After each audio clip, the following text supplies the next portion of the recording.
Good morning, Peter. Good morning, Eric. Good morning to everyone. A very welcome from my side on behalf of the DGNR to this plenary meeting. It's really nice to have you all around this virtual table. And let's say to discuss about how EEFIG is continuing contributing to our common challenges. I just would like to recall a few elements because this plenary indeed takes place in a very timely moment. As you all know, Europe is facing at the moment a double energy crisis. On the one side, we have seen already for many months sustained high energy prices that started when basically the economic recovery post COVID-19 kicked off. And on top of that, of course, Russia's unprecedented and unprovoked military aggression on Ukraine has raised the security of supply concerns. And in this drastic scenario, of course, there are many actions that we could take, but strengthening energy efficiency has never been so important. It is in fact recognized that energy efficiency is a key element, not only, of course, to reduce our energy consumption, but also to enhance independence, resilience, and autonomy, and also favoring competitiveness of the EU economy, and also ensuring that we have a fair society. Basically, what is important to keep in mind is that the dual energy crisis will require a much faster phase out of fossil fuels. Let's say, unfortunately, in every tragic situation, in every problem, there is always a positive aspect. So in relation to energy efficiency, what we can say is that the business case for energy efficiency is more favorable due to the sustained high energy prices. And I'm sure that many of the colleagues that will intervene today, and also there will be, I'm sure, questions, will mention these issues in the course of the plenary today.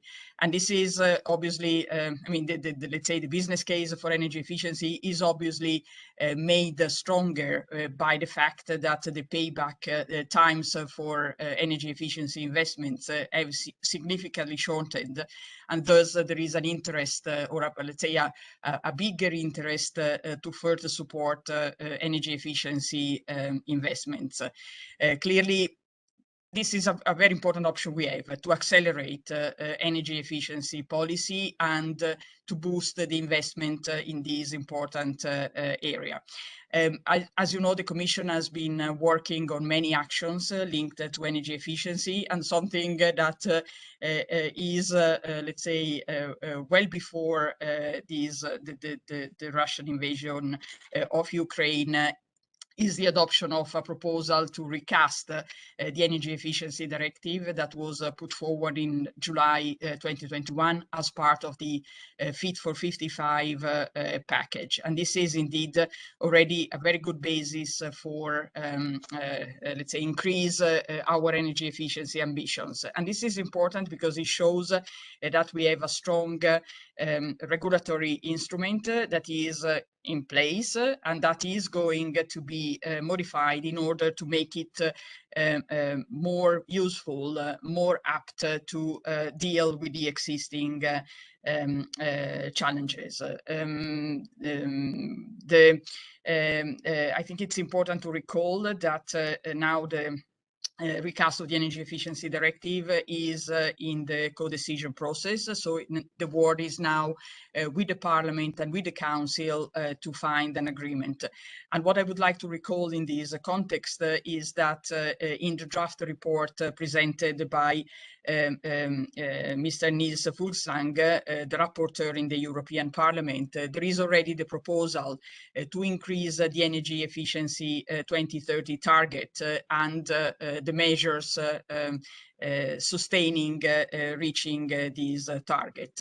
This is in fact a very important development, and the Commission has been asked to look into an additional impact assessment that could, let's say, indeed assess what these suggested higher energy efficiency target could be.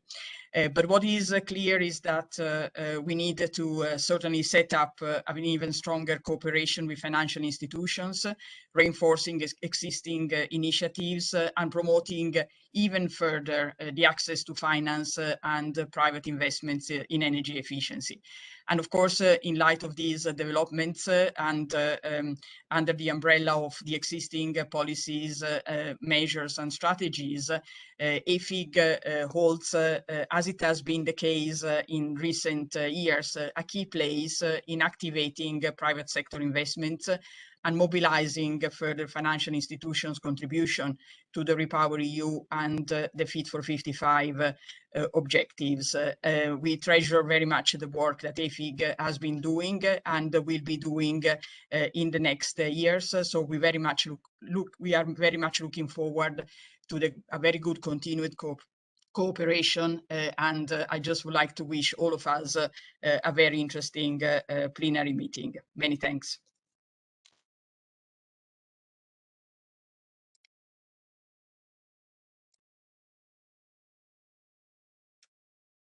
Sorry, Peter, apologies, Eric. I think that I should have given you. No problem. No problem. Sorry. Let me pick it up. Thanks very much, Claudia and Peter and everyone. I think obviously I will echo much of what Claudia has said. I should obviously start by, I think, importantly highlighting the UN Environment Program that we, of course, echo the UN Secretary General Antonio Guterres strongly deploring Russia's aggression and calling for an immediate ceasefire to the hostilities in Ukraine. As you know, the Secretary General was in Moscow and Kyiv last week working towards that objective. So that, you know, of course, the wider context is more precarious than ever, and war has returned to Europe. The energy and food systems globally are in flux, and climate change is increasingly understood to be a code red for humanity. So on energy, essentially, we're caught between a rock and a hard place, and energy efficiency, as Claudia has said, it will more than ever be a core part of navigating our way forward. You know, this race to rapidly decarbonize the global economy to get ourselves off fossil fuels, I think we all appreciate how challenging it's going to be, and it's going to require a lot of coordinated effort from a wider range of actors, including certainly from the finance industry. It's going to require immense levels of investment, maybe in the order of $100 to $150 trillion cumulatively out to 2050. And meanwhile, as I'm sure you well know, the GFANZ umbrella of alliances did amass 130 trillion of commitments from across the finance industry for achieving net zero. So, you know, it's certainly a start, although I think everyone would agree that targets and commitments are a long way from delivery and the actual CapEx and new business models that are going to be required. GFANZ today includes 7 different net zero alliances across the finance industry. We at UNIPFI convened 3 of them, including the Asset Owner Alliance, which was the first established in 2019. Now its 70 odd asset owners have a little bit over 10 trillion in assets now under management. They have issued a year and a half ago now their first target setting protocol for setting 2025 reduction targets. They subsequently updated that early this year. Over half of the investors in the group did release their 2025 targets in the lead up to Glasgow, which mostly were in the 25 to 30% reduction range. So I think astoundingly challenging reductions for these large and many universal asset owners who finance across the economy. Now, the Asset Owner Alliance does include direct holdings in its target setting protocol. And this year, we're working to add commercial mortgages, residential mortgages, and funds. So there will be increasing coverage of the sectors relevant to energy efficiency. I think, as you know, mortgages are particularly tricky due to the data challenges, but we do see energy efficiency playing a large role in achieving the targets for buildings. We use the carbon risk real estate monitor, this CREM, if I can say it. I'm sure you probably know better how to say that acronym. We use their pathways, and in addition to expanding the scope this year, we're also deepening it and looking to discuss the notion of embodied carbon and the work with tenants on their heating and cooling.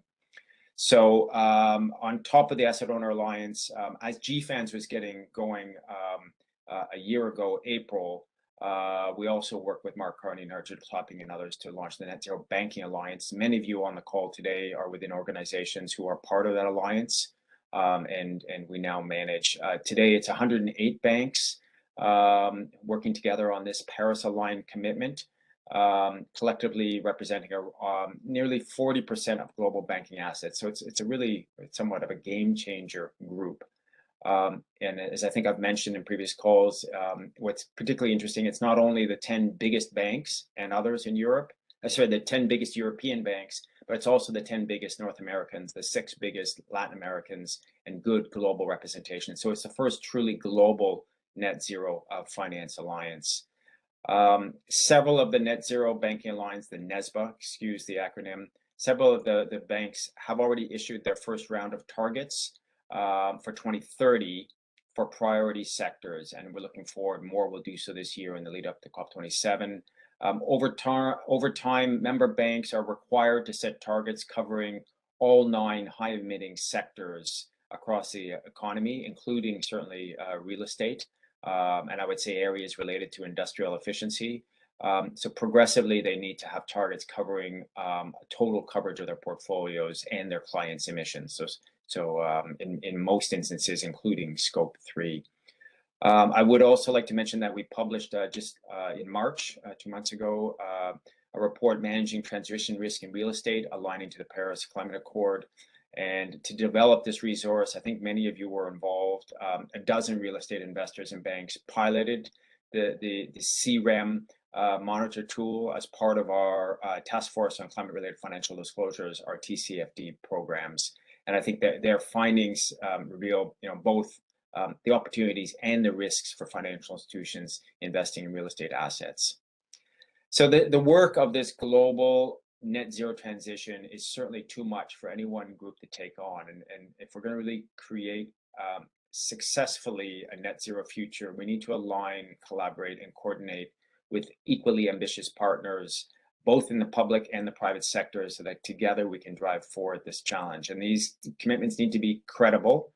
They need to have integrity and not simply be greenwash. And it's for this reason that Secretary General Guterres established recently the high-level expert group to develop cleaner, stronger and clearer standards for net zero emissions pledges and to speed up their implementation.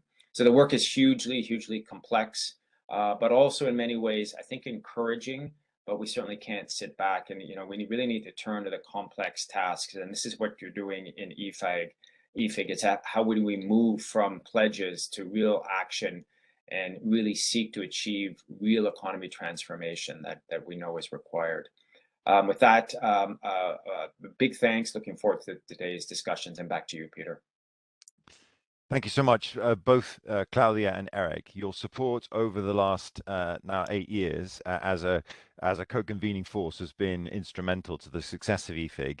And I think what you've said about the urgency of energy efficiency just means to all of us that we need to put into action all of the great work and the conclusions of the working groups that have come to pass. And indeed, if I may echo a call, Eric, to your colleagues in the GFANZ, of course, the EEFIG membership is an ever-expanding group. And whilst we've, over time, always tended to attract the leaders in looking for opportunities to invest and finance energy efficiency, we are never enough. And of course, we would welcome with open arms those members of the GFANZ groups and the sub-working groups who want to learn more about energy efficiency in particular.